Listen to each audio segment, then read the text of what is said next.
ಈ ಬದಲಿಗೆ ಬೇಳೆ ಎಣ್ಣೆ ಕೊಡ್ತೀರಾ? ಅಕ್ಕಿ ಬದಲಿಗೆ ಬೇಳೆ ಎಣ್ಣೆ ಕೊಡ್ತೀರೋ ಅಥವಾ ಅಕ್ಕಿಯನ್ನು ಸೇರಿಸಿ ಬೇಳೆ ಎಣ್ಣೆ ಕೊಡ್ತೀರೋ?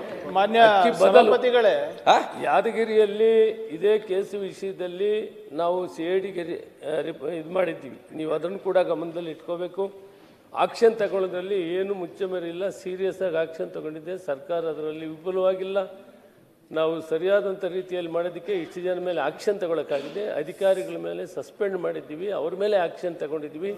ಸರ್ಕಾರ ಕರೆಕ್ಟಾಗಿ ಕೆಲಸ ಮಾಡಿ ಪದೇ ಪದೇ ಅಕ್ರಿಮಿನೇಷನ್ ಆಗ್ತಾ ಇದೆ.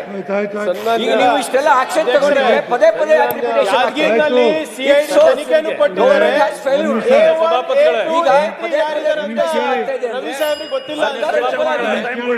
ರವಿ ಅಣ್ಣ, ಸಿಐಡಿ ಕೊಟ್ಟಿದ್ದೀರಿ.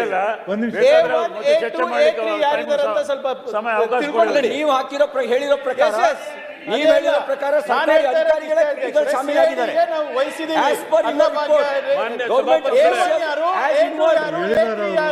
ಸ್ವಲ್ಪ ಹೇಳ್ಬಿಡ್ಲಿ, ಇಲ್ಲಿ ಭಾಷೆ ಹೊಡೆಯೋದ್ರಿಂದ ಆಗಲ್ಲ. ಮಾಡ್ತೀರಿ ನೀವು ಅವ್ರಿಗೆ ಅನೇಬಲ್ ಟು ಆನ್ಸರ್.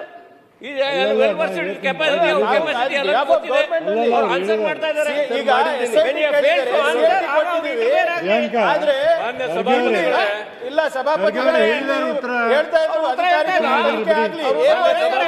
ಯಾರು ಈ ತನಿಖೆ ಯಾದಗಿರಿ ಪ್ರಕರಣದಲ್ಲಿ A1, A2, A3 ಯಾರು ಅಂತ ಕ್ವಶನ್ ಅವರ ಕ್ವಶನ್ ಕೇಳಿದ್ರೆ ಉತ್ತರ ಕೊಟ್ಟಿದ್ದಾರೆ. ಬೇಕಾದ್ರೆ